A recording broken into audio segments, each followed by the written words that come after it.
की दशा मुझ दीन की स्वामी,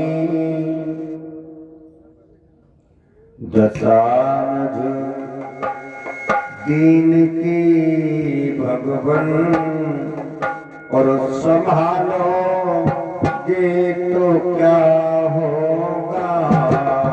दशा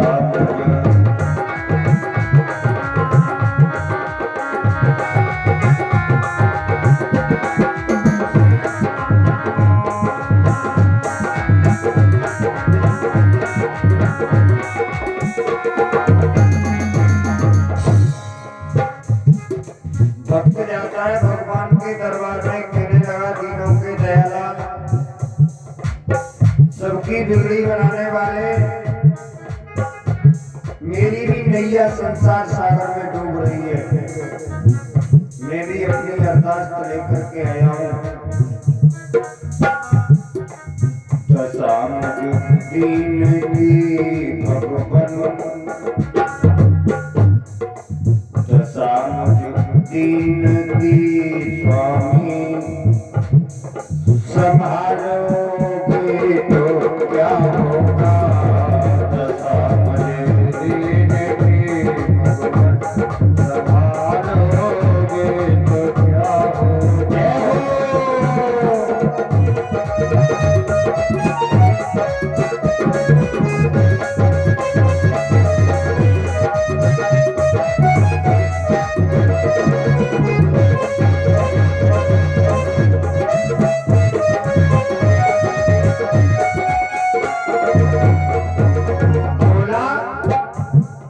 नामी पाप की और तुम नामी पाप हर तुम हो। मैंने संसार सागर में पाप किए हैं, मैं नामी पापी हूँ, और तुम पाप करने वाले हो। मैं नामी पाप की और तुम नामी पाप भर तुम हो।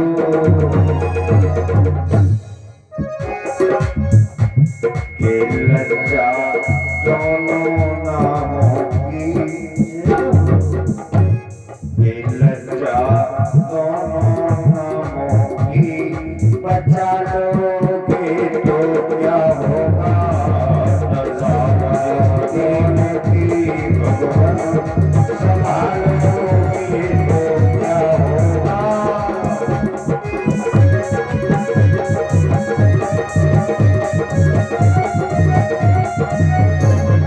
जय भोले।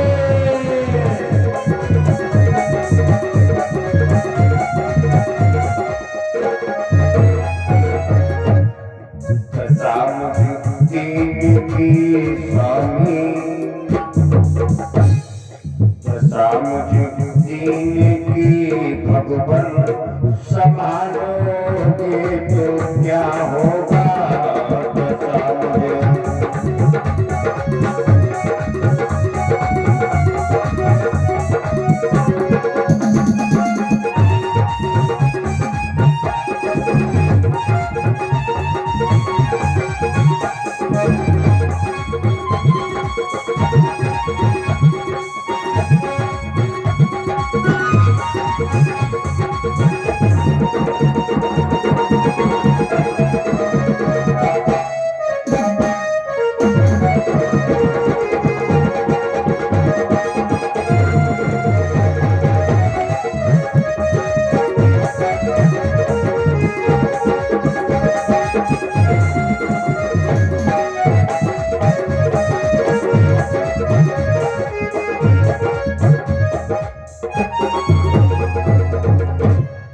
यहाँ सब लोग कहते हैं, क्या तू मेरा है, तू मेरा है।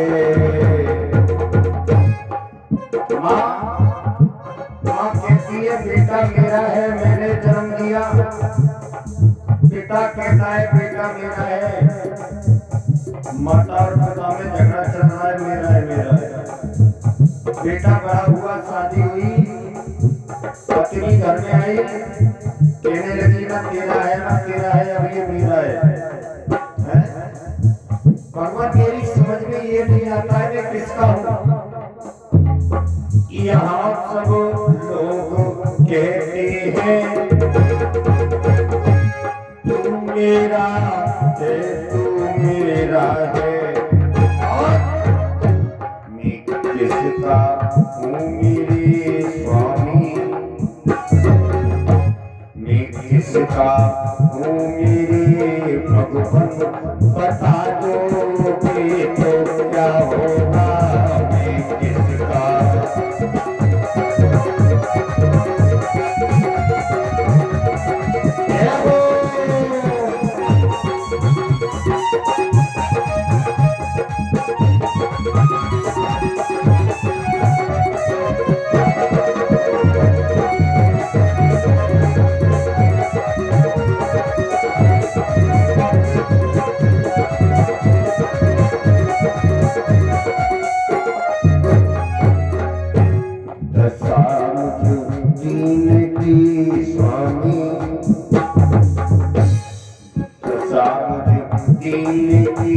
भगवान संभालोगे तो क्या होगा,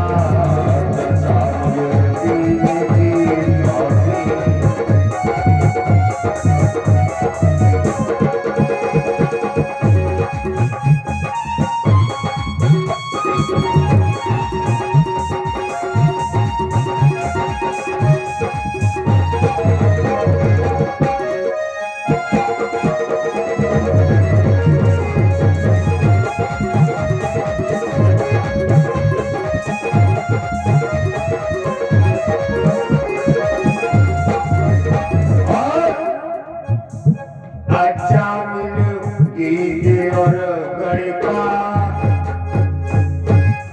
दया सागर में रहते हैं,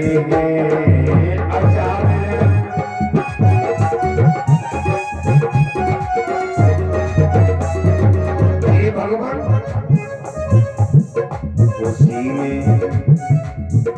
में बिंदु सा पापी, मैंने संसार में पाप किए हैं, मैं पापी हूँ, उसी में बिंदु सा पापी, मिला लोगे तो क्या होगा, उसी में बिंदु सा पापी, मिला लोगे तो क्या होगा,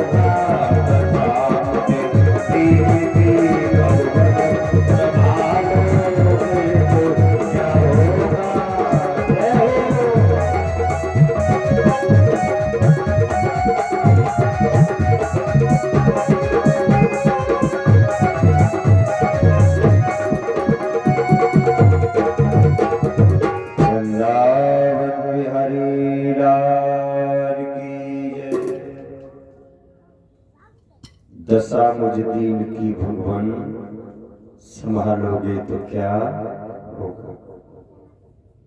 और भक्तों भगवान को याद कब करता है इंसान,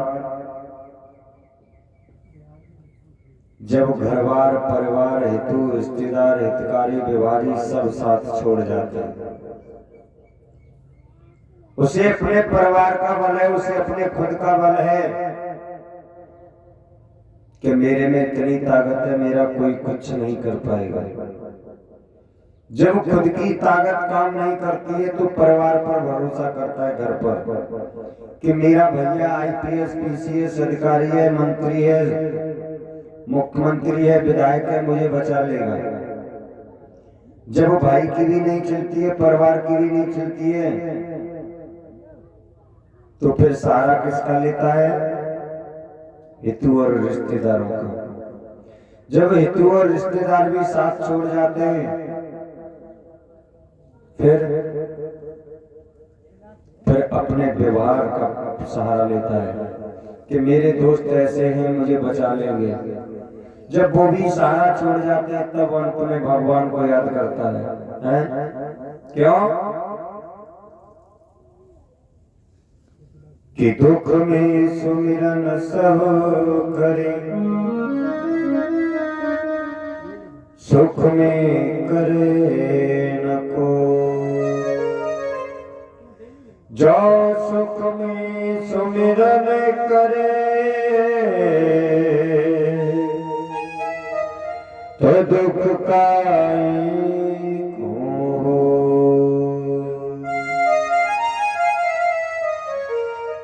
अगर भगवान को सुख में याद करोगे तो भक्त दुख नहीं होगा, मगर जी माया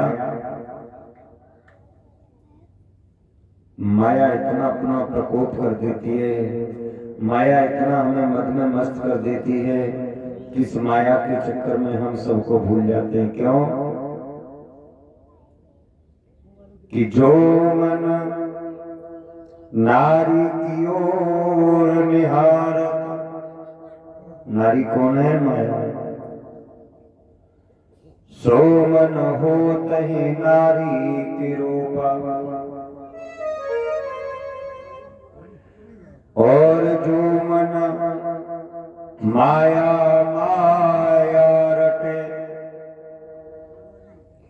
वो मन डूबत माया की कूपा। और जो मन ब्रह्म में लीन रहे, सोई मन होत ही ब्रह्म स्वरूपा।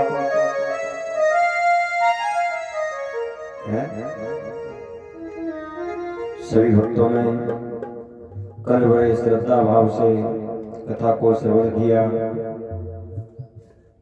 कि भगवान कन्हैया में वृंदावन को छोड़ करके गए कहाँ?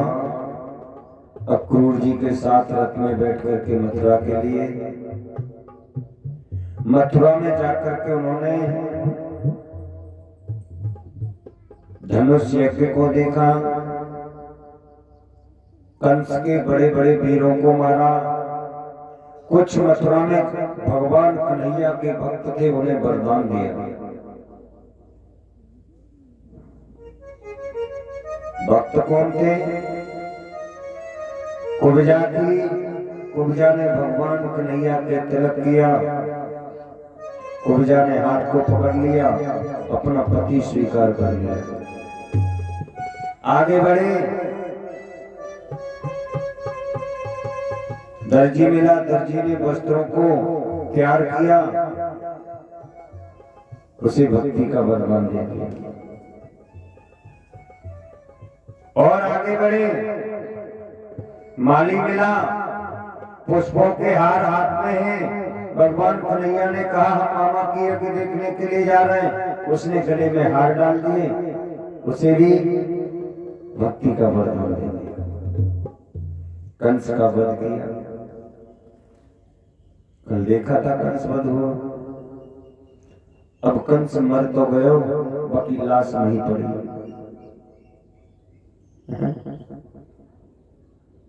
दोनों पत्नियां रो रही हैं, कह रही हैं बुरी तरीके से विलाप कर रही हैं, अब हमारा संसार में कोई नहीं है। भक्तों, कंस तो हमारे और तुम्हारे इस शरीर में बैठा हुआ है। उस कंस को रोज मटकी फोड़ने से कंस नहीं मरता। कंस को तो स्वयं मारना पड़ेगा, जो हमारे और तुम्हारे अंदर बैठा हुआ है कंस है? कौन सा? चोरी करना, मन, अहंकार, लड़ाई झगड़े करना, दूसरे का धन लूटना, चुगली करना है? ये किसके काम है? कंस के। जब कंस को मारो तब तो श्री कंस मरे, गगरी तो रोज फूट रही है। दोनों पत्नियां रो रही हैं बुरी तरीका से। भगवान कन्हैया और दाऊ भैया ने और ग्वाल वालों को ले जाकर के कंस का दाह संस्कार किया यमुना जी के किनारे। दाह संस्कार करने के बाद भक्तों जब शमशान में ले जाते हैं मुर्दा को, तब हर एक इंसान ज्ञानी हो जाता है। इतना बड़ा ज्ञान हो जाता है, इतना बड़ा ज्ञान हो जाता है कि वो बैरागी की तरफ चला जाता है कि संसार सब मिथ्या है, संसार सब झूठ है, यहाँ पर मेरा कुछ भी नहीं है। कब की कथा सुनत मुर्दा जलत और क्रिया रत के अंत, ऐसो मन हरदम रहे तो चौन मिले भगवंत। भक्तों, जिस समय इंसान जाता है शमशान में सम्माने बराबर और शान माने इज्जत, वहां चाहे कोई पैसे वाला जाए चाहे गरीब जाए, उस जगह पर इज्जत बराबर हुआ करती है। अरे वो भी कंडे और लकड़ी से जलेगा और गरीब जाएगा वो भी कंडा और लकड़ी से जलेगा। फर्क इतना हो सकता है कि अगर पैसे वाला है तो 10 किलो घी से जल सकता है, गरीब है तो 1 किलो घी से जल सकता है। जलना पड़ेगा। उस समय कहते हैं ज्ञान हो जाता है कि इंसान कितना अच्छा था, कितना बढ़िया था, सब कुछ छोड़ के चला गया। एक दिन वो होगा कि इस जगह हमें भी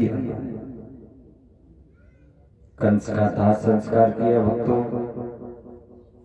दाह संस्कार करने के बाद में भगवान कन्हैया सबसे पहले कहाँ गए? जेल में।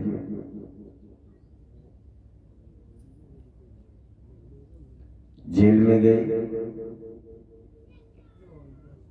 कि आवत देखो मौत ने, रोए पड़ी बेरा,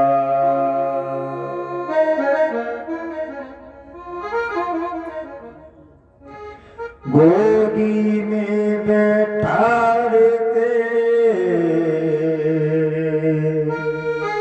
करने लगी अति प्यार। मैया देवकी ने जैसे ही देखा हथकड़ी और बेड़ियों को खुलाए भगवान कन्हैया ने, बाबा वसुदेव, मैया देवकी, नाना उग्रसेन, तीनों की हथकड़ी बेड़ियों को खुलाए मैया ने गोदी में बैठा लिया। कहने लगी, बेटा मुझे पता है तू मेरा लाला नहीं है, आज तुझे कैसे मेरी याद आ गई। मैंने तो ये समझा था मैंने जन्म देने के बाद में मैंने अपने बेटा को आंखों से नहीं देख पाया और इतना बड़ा हो गया। बुरी तरीका से मैया हो रही है। भगवान कन्हैया कहने लगे, मैया मैं तेरा ही लाला हूँ, तेरा ही लाला रहूंगा। मैं इस पृथ्वी का भार उतारने के लिए आया था, जो मुझे काम करना था मैया मैंने वो काम कर दिया।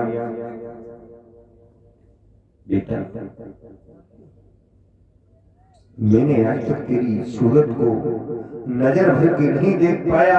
मैं तड़पती थी जेल में, मेरा बेटा कैसे रहेगा, मेरा बेटा कैसे रहता होगा। जिस तरीके से गाय अपने बछड़े को प्यार करती है उस तरीके से मैया बावली हो गई, प्यार कर रही है, कह रही है बेटा अब मुझसे वादा कर, तू मुझे छोड़ के तो नहीं जाएगा।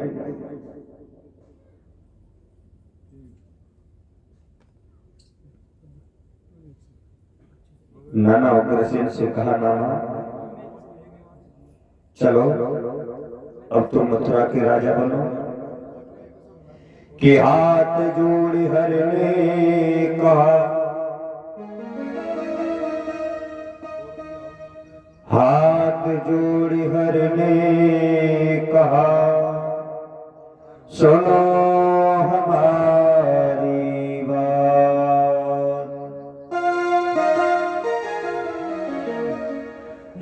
लाज संभालो आपनो, हम तो यहाँ से जा। जैसे कहा नाना अब तुम मथुरा के राजा बनो, एकदम उग्र स्नेह कहने लगे बेटा कन्हैया अब मथुरा का राजा मैं नहीं, मथुरा के राजा तुम बनो। जैसे ही भगवान कन्हैया से इतने शब्द कहे उग्रसेन ने, भगवान कन्हैया कहने लगे नाना मैं तो जीते जी मथुरा का राजा नहीं बनूंगा। बोले क्यों? कि अगर मैं मथुरा का राजा बन जाऊं तो सब प्रजा के लोग और हमारी जो माई है अस्थि और प्राप्ति वो दोनों ये समझेगी कि जब कन्हैया ने जब राज्य के चक्कर में हमारे पति को मार दिया, मैं मथुरा का राजा नहीं बनूंगा, अपने राज्य को संभालना। राज्य अभिषेक किया है, तिलक किया है, उग्रसेन को राजा बनाया गया। समय व्यतीत हुआ, नंद बाबा कहने लगे कन्हैया, बोले हाँ कि अब तो तुमने मेला देख लिया, अब चलो वृंदावन को। एकदम से भगवान कन्हैया कहने लगे बाबा आप जाओ, ग्वालों को साथ ले जाओ, मैं वादा करता हूं कि मैं जल्दी आऊंगा। एकदम से जैसे इतने शब्द सुने बाबा नंद ने आंखों में आंसू आ गए। बाबा कहने लगे श्याम मुझे पता था, हमें पता था कि तू हमें धोखा देगा। जिस तरीके से कौआ कोयल के बच्चे को पालता है, मुझे महसूस होता है कि मेरे साथ में वही हुआ है। हमें लग रहा है कि हमारा बेटा नहीं है श्याम।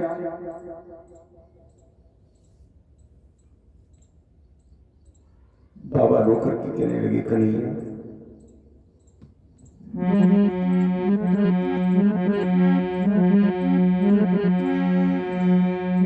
कोयल के सुत कागा पाले, हंसे हंसे कंठ लगाए, और बड़े भई जब उड़ने लागे कुल अपने को भाए।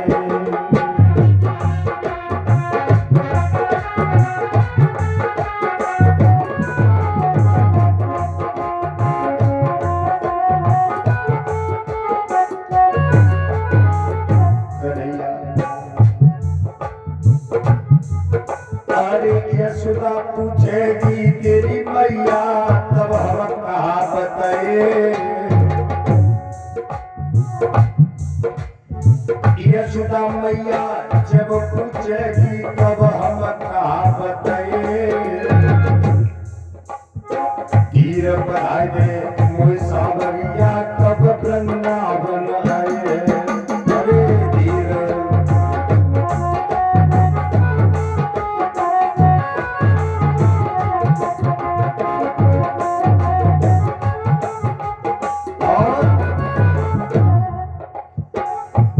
दीवानी सबरी सखिया रोई रोई के मर जावे।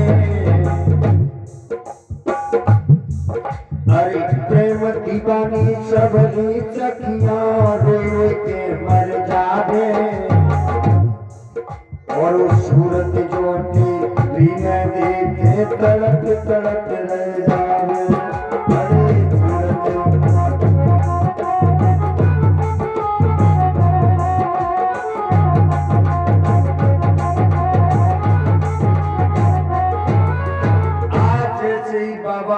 कहने लगे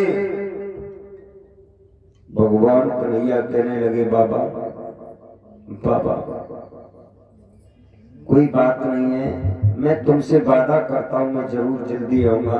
मेरी मैया को बता देना, सभी सखियों को बता देना, ग्वालों से कह रहे तुम सभी सखियों को समझा देना, मैं जरूर आऊंगा। आज भक्तों नंद बाबा को और ग्वालों को रथ में बैठा करके भगवान कन्हैया ने मथुरा से और वृंदावन के लिए विदा किया। जैसे ही वृंदावन के लिए रथ चला, नंद बाबा रोने लगे कि देख श्याम के रूप को नंद गए घबरा, हेलती सी हाय भर गई, रोई पड़े डकरा।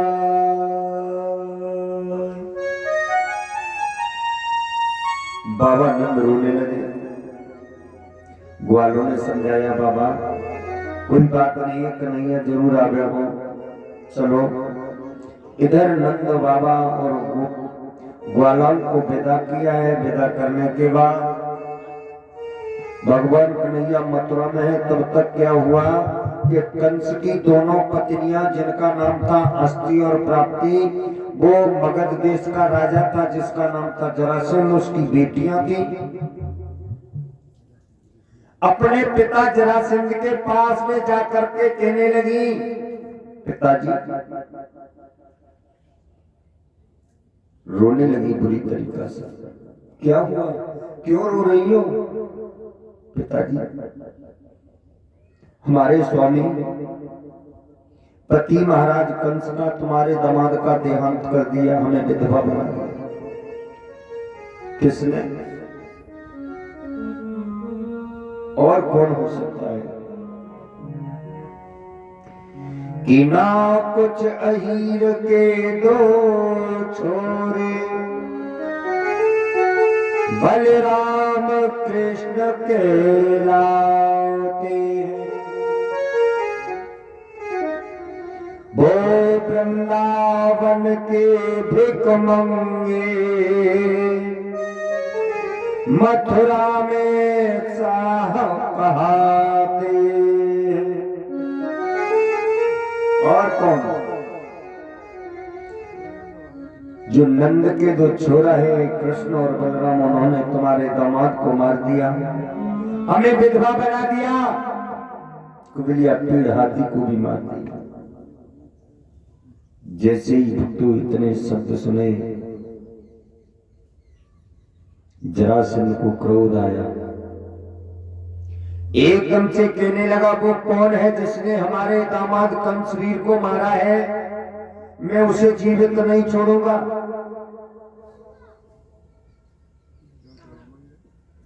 उसने भक्तों मथुरा के ऊपर चढ़ाई कर दी। कालियाबन भी साथ है। यहां तक के बताया जाता है कि 23 छोड़ी सेना लेकर के जब जरासंध ने चढ़ाई की है मथुरा के ऊपर, भगवान कन्हैया और दाऊ भैया ने देखा तो वहां से भाग गए। भागते जा रहे हैं, भगवान कन्हैया के पीछे पड़ गया कालियावन कि तू मुझसे बच करके कहा जाएगा, मैं तुझे जीवित नहीं छोड़ूंगा, तेने कंस का वध कर दिया तो तू ये समझ रहा है कि मैं बलवान हूं।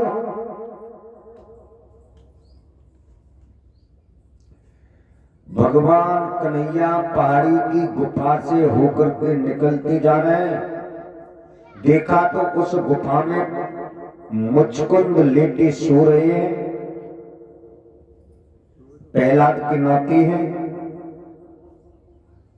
भगवान कन्हैया ने अपने पीतम्बर को उतारा और मुचकुंद के ऊपर डाल दिया और गुफा से बाहर निकल गए। पीछे से कालिया बनाया। जैसे ही भगवान कन्हैया के पीतम्बर को देखा, एकदम से कहने लगा, तुम ये समझ रहे हो कि अपने मन में कि हम बहुत चतुर चालाक हैं, हम जीवित रह जाएंगे?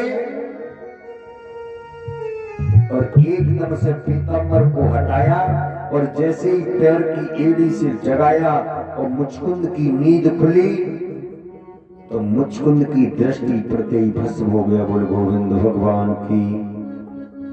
क्यों? मुचकुंद को वरदान लगा हुआ था। जब देवता और दैत्यों में युद्ध हुआ,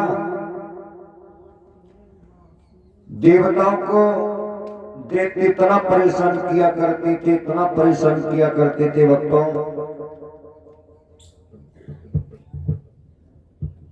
तो जब युद्ध हुआ देवताओं और दैत्यों में तो मुचकुंद महाराज दैत्यों की तरफ न हो करके देवताओं की तरफ से उन्होंने युद्ध किया।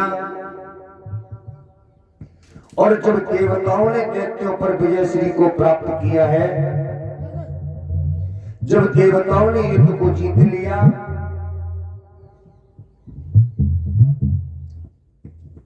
तब देवताओं ने मुचकुंद से कहा कि मांग लो, तुम क्या मांगना चाहते हो, तुमने हमारी बहुत मदद की है और हम युद्ध जीत चुके हैं।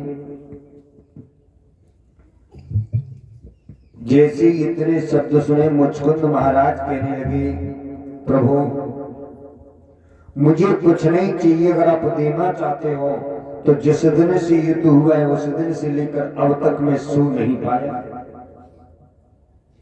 मुझे ऐसा वरदान दे दो कि मैं आराम से मेरी निद्रा देवी पूरे हो जाए, और अगर किसी ने मुझे सोते हुए जगा दिया तो मेरी दृष्टि पड़ते ही भस्म हो जाएगा।